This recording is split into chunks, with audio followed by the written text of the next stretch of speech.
Eu estava lá, paralisada, enquanto a última pá de terra caía sobre o caixão de madeira polida do meu pai. O cemitério estava envolto em uma tristeza silenciosa, daquelas que preenchem o peito e pesam no coração. A família e alguns amigos próximos estavam dispersos ao redor, com expressões sombrias e olhos brilhando com lágrimas não derramadas. Olhei para minha mãe, que estava calma, calma demais. Era como se toda a situação, a morte do meu pai, não a tivesse realmente afetado. Eu queria acreditar que ela era apenas forte, mas uma vozinha na minha cabeça semeava dúvidas. As pessoas começaram a partir, me lançando olhares de simpatia e dando tapinhas constrangedores nas costas.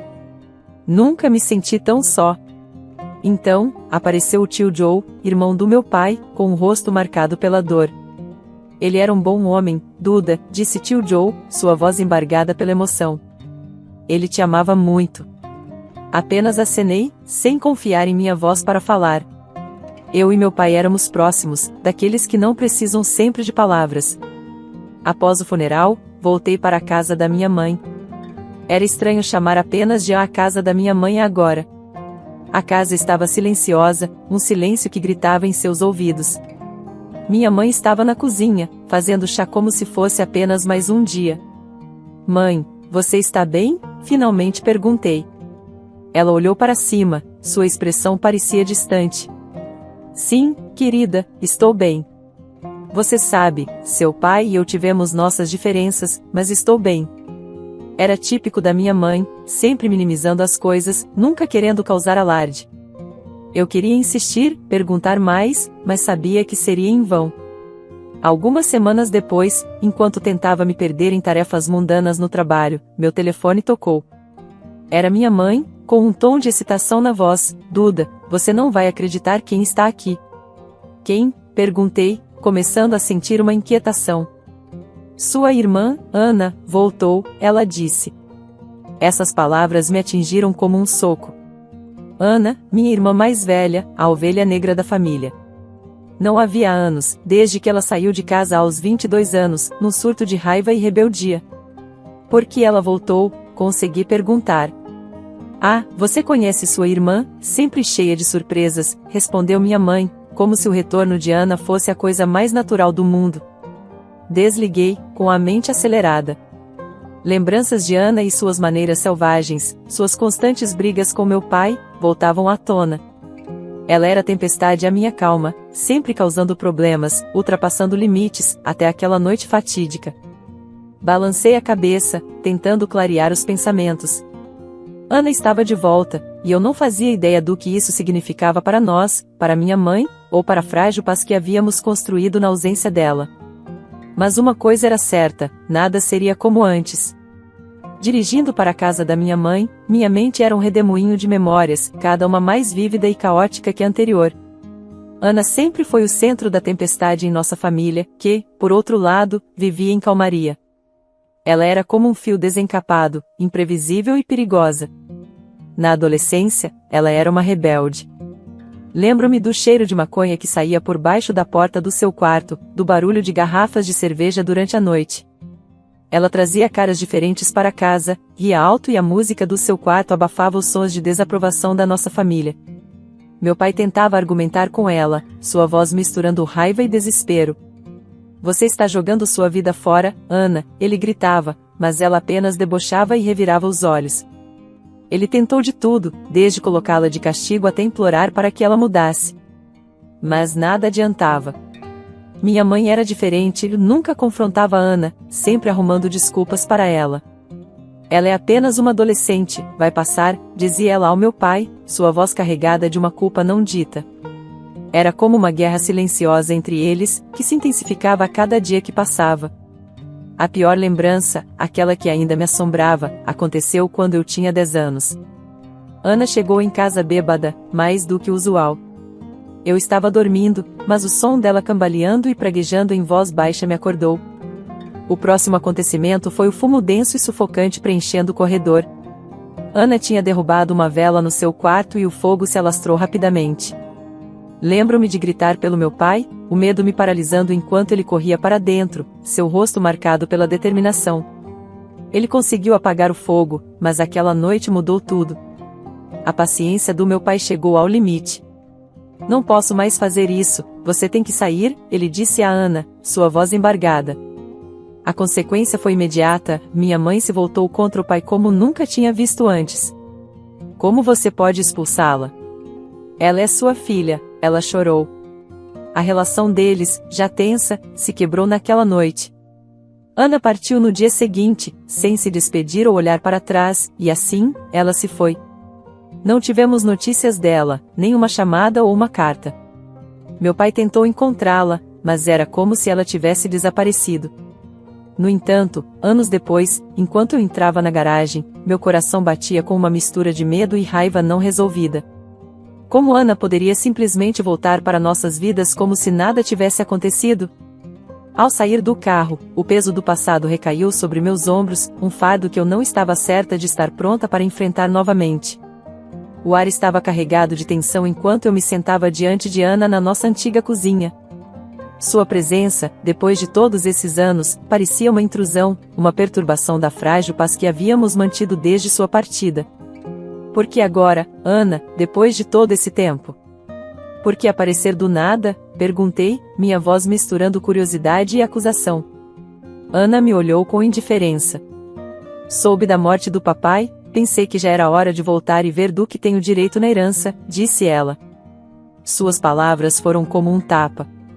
Intitulada? Você nem ao menos apareceu no funeral dele e agora fala sobre herança? Bem, o papai e eu nunca nos demos bem. Não posso dizer que fiquei triste ao saber que ele se foi, ela retrucou, seu tom áspero e sem arrependimento. Não podia acreditar no que estava ouvindo, o descaso flagrante dela para com nosso pai, sua ganância, era demais. Você é inacreditável, Ana.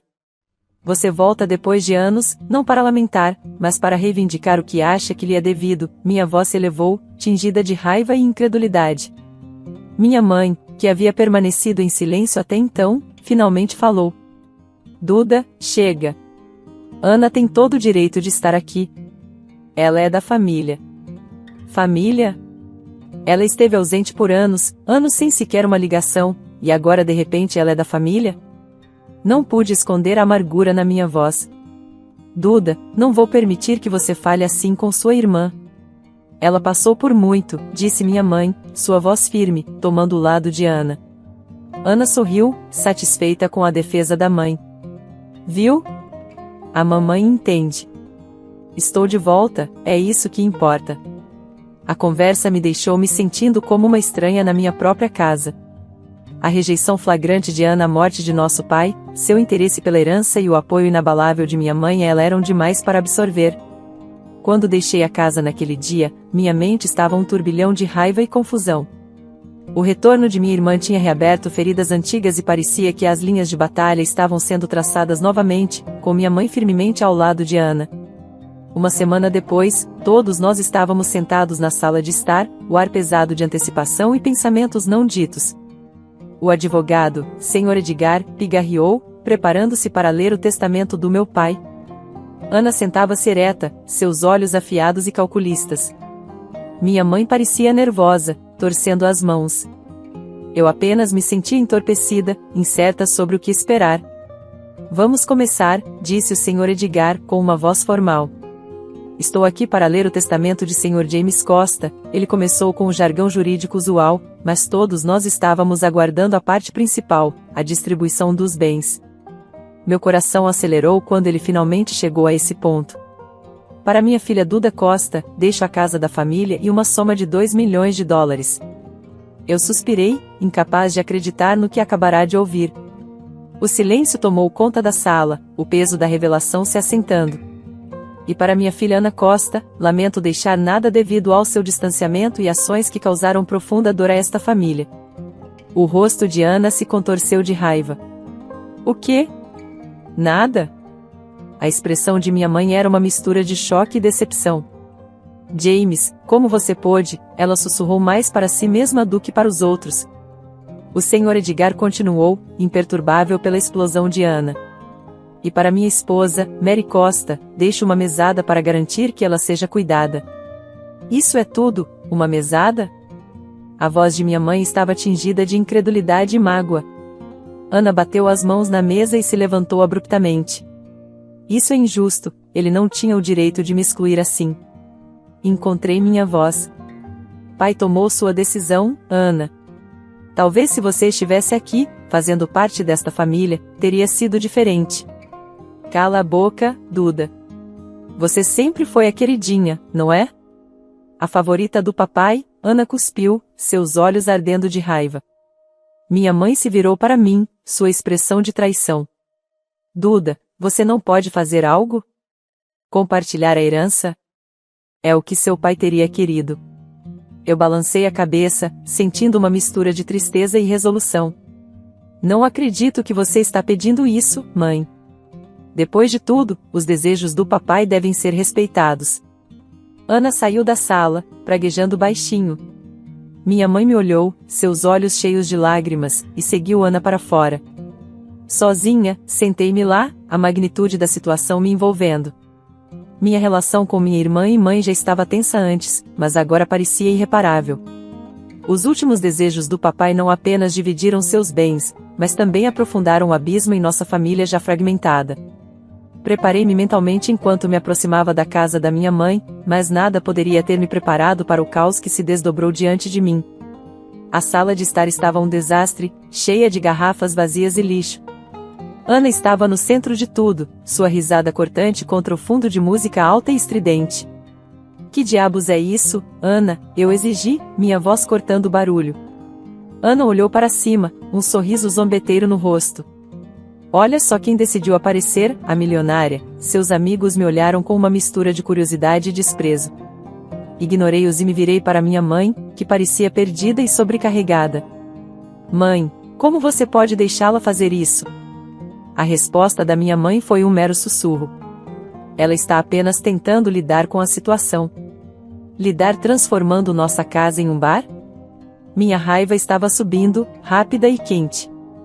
Ah, por favor, poupe-me do sermão, Ana balbuciou, seu rosto a centímetros do meu. Você sempre foi a princesinha do papai, mas agora eu estou retomando o que é meu. Deixe-me me divertir. Isso não é diversão, Ana, é um desastre. Você precisa ir embora, eu disse firmemente. Foi então que o rosto de Ana se torceu em um sorriso zombeteiro. Me faça sair, Duda. Eu desafio você. Eu dei um passo à frente, mas antes que pudesse dizer mais alguma coisa, a mão de Ana voou e me atingiu na face. O tapa ecoou na sala, um som agudo e doloroso. Toquei minha bochecha, descrença e dor se misturando em meu rosto. Enquanto eu discava para a polícia, minhas mãos tremiam com uma mistura de medo e raiva. Ao chegarem, os oficiais rapidamente avaliaram a situação.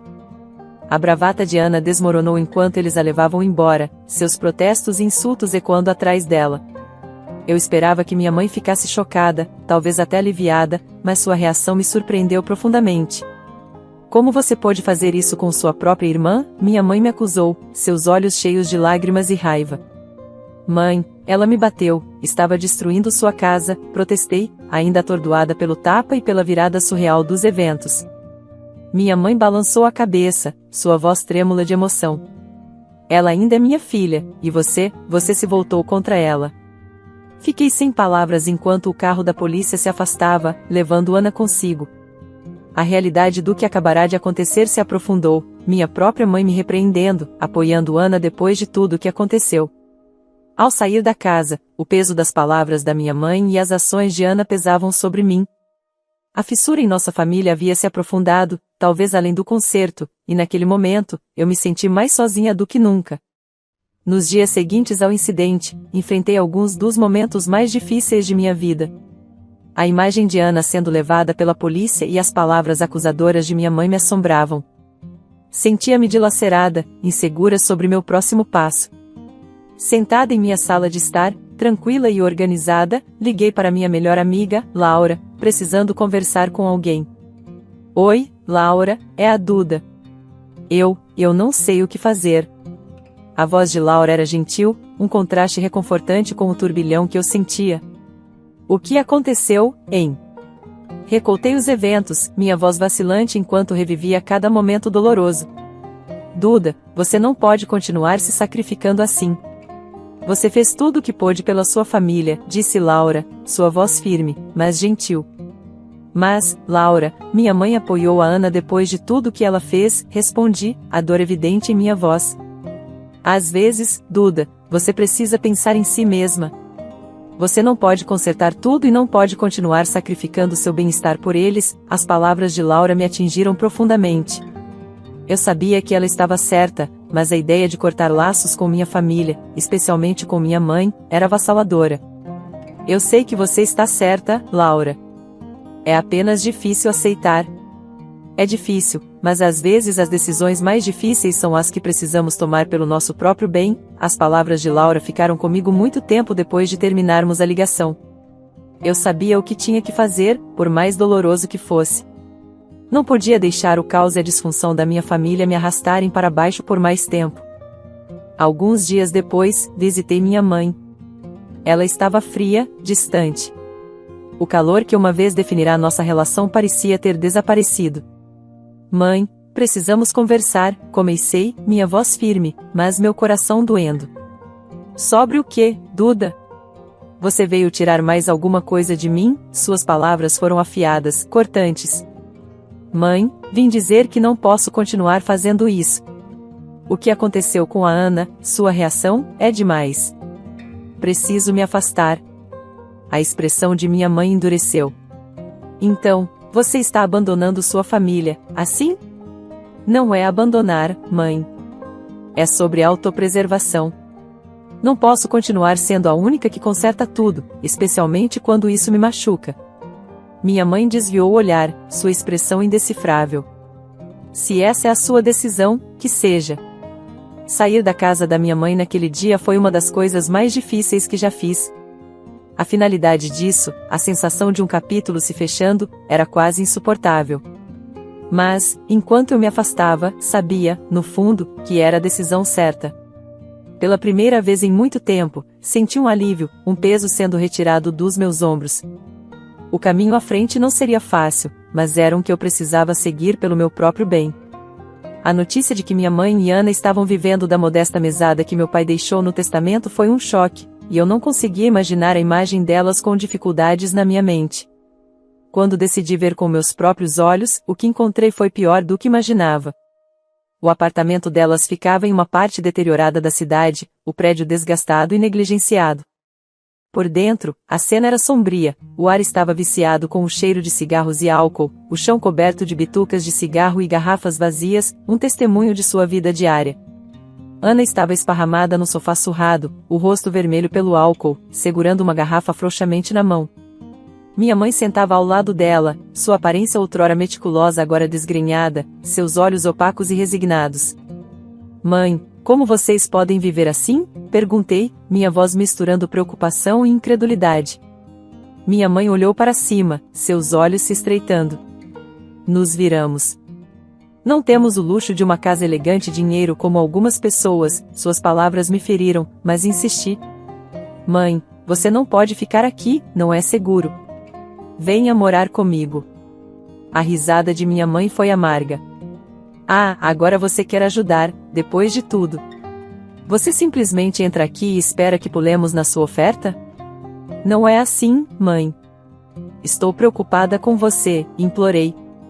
Ana mexeu-se, sua voz embriagada, mas venenosa, ela só está tentando aliviar a consciência culpada. Ela ficou com tudo e nós não ficamos com nada. Eu não sou a inimiga, Ana. Estou tentando ajudar, disse, a frustração aumentando. Minha mãe se levantou, o corpo tremendo de raiva. Seu pai e você, vocês nunca fizeram nada além de nos desprezar. Você acha que porque tem o dinheiro dele, é melhor que nós. Mãe, por favor, não é sobre o dinheiro. Eu só quero que você esteja segura. Tentei explicar, mas minhas palavras foram ignoradas. Não, Duda. Você fez sua escolha. Você escolheu o lado dele em vez de sua própria família, disse minha mãe, sua voz carregada de desprezo. Olhei para elas, para o apartamento sórdido, para a vida que elas haviam escolhido. Percebi então que minha oferta, minha preocupação, não significava nada para elas. Elas haviam feito sua escolha, e eu também havia feito a minha. Ao deixar a porta se fechar atrás de mim, senti como se fosse o fim de uma era.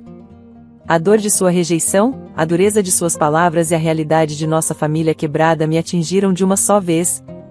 Ao me afastar, sabia que era a última vez que tentaria fechar o abismo entre nós. Era hora de deixar ir, não por indiferença, mas pela necessidade de encontrar minha própria paz. O caminho à frente era incerto, mas era meu para trilhar, livre das sombras de um passado que eu não podia mudar. Nos meses que se seguiram à minha decisão de me afastar de minha mãe e Ana, lutei com uma mistura de emoções. Houve momentos de intensa solidão, pontuados por sensações de libertação. Era uma liberdade estranha, agridoce. Uma noite, enquanto eu estava sentada em minha sala de estar, o silêncio não era tão opressivo quanto costumava ser, meu telefone tocou. Era a Laura. Oi, Duda, como você está? Ela perguntou, sua voz sempre uma fonte de conforto. Estou bem, Laura. Tem sido difícil, mas estou superando, respondi, um toque de resolução na minha voz. Você sabe, às vezes as decisões mais difíceis levam aos melhores resultados. Você é forte e vai superar isso. Suas palavras foram um lembrete da força que eu havia encontrado em mim mesma, uma força que nunca soube que tinha. Sim, estou começando a ver isso. Só que, eu sinto falta delas, sabe? É natural sentir falta delas, Duda, mas lembre-se de que você está seguindo em frente por um motivo. Laura estava certa. Eu havia feito uma escolha, não apenas pelo meu bem-estar, mas também para me libertar do ciclo de disfunção e dor. Nas semanas seguintes, dediquei-me ao trabalho e comecei a fazer trabalho voluntário em um centro comunitário local. Ajudar os outros trouxe um sentido de propósito e realização que eu não sentia há muito tempo. Um dia, enquanto organizava um evento de caridade no centro, conheci Tom, um colega voluntário. A natureza tranquila dele e seu senso de humor foram refrescantes. Você está fazendo um ótimo trabalho, Duda, disse Tom enquanto montávamos as mesas para o evento. Obrigada, Tom. Sinto-me bem por fazer parte de algo positivo, respondi, sorrindo genuinamente pela primeira vez em muito tempo. Enquanto trabalhávamos juntos, Tom e eu compartilhamos histórias sobre nossas vidas, e eu me abri sobre minha família, algo que não tinha feito com ninguém há algum tempo. Parece que você passou por muito, mas está transformando isso em algo bom, disse Tom, seus olhos refletindo uma mistura de admiração e empatia. Acho que sim, disse, um senso de orgulho crescendo dentro de mim. Ao evento chegar ao fim, percebi o quanto havia avançado. A jornada não havia sido fácil, mas era minha. Eu havia enfrentado as sombras da minha família, a dor e o tumulto, e emergi mais forte. Seguir em frente não significava esquecer o passado, significava aprender com ele, crescer e encontrar alegria em novos começos. Era sobre abraçar a incerteza do futuro e as possibilidades que ele trazia.